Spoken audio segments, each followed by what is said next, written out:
Salut tout le monde, c'est Loagon Game et aujourd'hui on se trouve pour une nouvelle vidéo sur Yashahime. Avant de commencer la vidéo, je voulais également vous rappeler qu'un concours va bientôt avoir lieu sur la chaîne, donc je pense qu'il se déroulera à la fin du mois, donc soyez bien vigilants aussi bien sur ma chaîne YouTube que sur mon compte Instagram qui sera en description. Donc n'oubliez pas de vous abonner sans oublier d'enclencher la petite cloche. Sur ce, je vous laisse avec la vidéo. Nos trois princesses vont donc retourner dans le futur afin d'arrêter la comète mais aussi le fameux professeur. Avant de continuer sur lui, j'aimerais que nous parlons encore de nos princesses et de leur futur combat contre la comète. Pour moi, nos trois princesses pourraient très bien la briser, mais il reste un problème.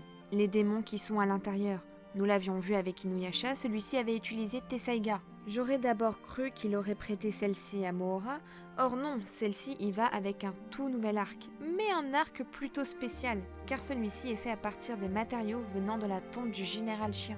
Mais dites-moi, rappelez-vous bien à l'époque, lorsque Mohora et Towa ont été en contact avec les cendres de leur grand-père, l'incroyable combat qu'on a eu entre elle et Kirin Maru.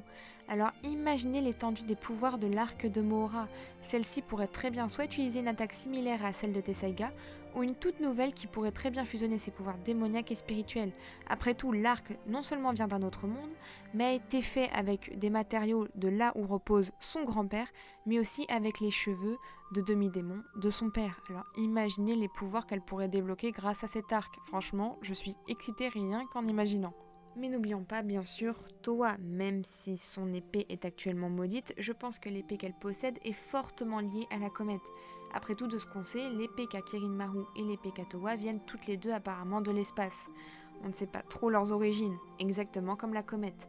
Donc il pourrait avoir un lien très spécial entre elles que Towa pourrait découvrir dans les prochains épisodes, et peut-être même que ça permettrait à celle-ci de briser la malédiction. Du moins j'espère, parce que j'ai pas trop envie qu'elle nous fasse le même coup avec Setsuna où on a cru qu'on l'avait perdue. Parce que là vraiment je pense pas que je pourrais le supporter. Mais bon, passons maintenant du coup à notre fameux professeur. Donc, notre fameux professeur, c'est apparemment lui qui attire plus ou moins la comète dans le monde actuel, sans vraiment le vouloir. Lui, apparemment, il voudrait surtout sauver l'humanité.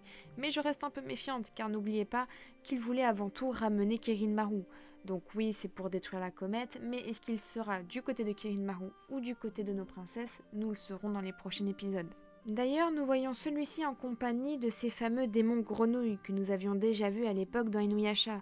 D'ailleurs, ces démons étaient-ils déjà là ou se sont-ils réveillés à cause de la comète ou du professeur? Mais je me suis posé une question. Setsuna pourrait-elle couper le lien qui unit le professeur à la fameuse comète? Après tout, éthiquement, c'est lui qui l'attire, alors il y aurait peut-être un travail à faire là-dessus. Mais surtout, pourrait-elle couper le lien qui unit le professeur Riku à Kirin Maru? Elle pourrait très bien les sauver tous les deux par amour pour sa sœur, vu que techniquement les deux sont plus ou moins attachés à sa sœur. L'un est son professeur et l'autre est plus ou moins son futur petit ami. Enfin bref, revenons donc à Riku. Celui-ci va apparemment se battre contre Kirin Maru, sûrement pour récupérer Rion. D'ailleurs, je voulais vous parler un peu de Rion, vite fait. J'ai mon petit instinct qui me tilte un peu sur celle-ci. On voit que celle-ci n'a pas été capable d'aller jusqu'au bout et de tuer son père. Donc est-ce que finalement la mort de celui-ci pourrait peut-être la faire vriller plus tard du côté obscur? Après tout, on sait que si jamais Kirin Maru meurt, Riku meurt, donc est-ce qu'elle peut-être elle pourrait plus tard en vouloir à nos princesses d'une certaine manière? Après tout, je vous rappelle que dans le générique, on voit que celle-ci se transforme en papillon. Donc c'est quelque chose qui me fait un peu peur, surtout qu'on voit également que nos princesses se battent contre un papillon. Donc je commence à me poser plusieurs questions là concernant, donc n'hésitez pas à me dire ce que vous en pensez. Donc du coup nous allons revenir à Riku qui pour moi a également empêché peut-être Kirin Maru de traverser le portail. Ce qui mettra à mon avis Kirin Maru fou de rage. Car pour un personnage comme lui qui n'a jamais eu de problème grâce à sa force, il était donc facile pour lui de regarder tout le monde de haut et de se sentir noble. Mais quand tu perds le contrôle, quand tu perds tes moyens, quand tu te sens vulnérable, et bah là c'est plus pareil, tu veux aller vite, tu veux essayer de résoudre le problème le plus vite possible, ou tu essayes d'arriver avant les autres. Et c'est pour moi un peu ce qui se passe là avec Kirin Maru. Il agit totalement sous un coup de colère, il ne sait plus du tout quoi faire, et personnellement en tout cas c'est comme ça que je le vois. N'hésitez pas à me dire ce que vous en pensez vous. Parlons donc des parents. Déjà, on sait que le prochain épisode de Yashahime aura lieu au fameux concert. Le concert où il y aura la mère de Towa qui va se présenter en tant que violoniste. Mais surtout, on peut donc également suggérer que le reste de la famille sera là-bas. Mais aussi sûrement le professeur. À mon avis, même c'est là-bas que tout va se dérouler entre la comète et nos princesses. Mais surtout, je voulais surtout vous parler du fameux adieu. L'adieu qu'il va avoir entre la famille adoptive de Towa et elle, car on sait, Towa a promis à Rin de revenir saine et sauve auprès d'elle. Donc on peut déjà savoir que Towa, à peine revenu, va devoir repartir, mais cette fois définitivement. Mais un autre combat se prépare également dans le Japon féodal. Rappelez-vous tous les démons qui sont sortis de la roue du temps. Et puis Kagome a demandé à Kaede d'évacuer le village. Elle prévoit donc une attaque, sûrement, soit de ces démons, ou même pourquoi pas de Kirilmaru qui serait fou de rage. Mais surtout, même Miroku et Sango se préparent au combat, et même sûrement à mon avis les exterminateurs. Mais alors, est-ce que Kagome pourrait peut-être demander à d'anciens amis de venir les aider?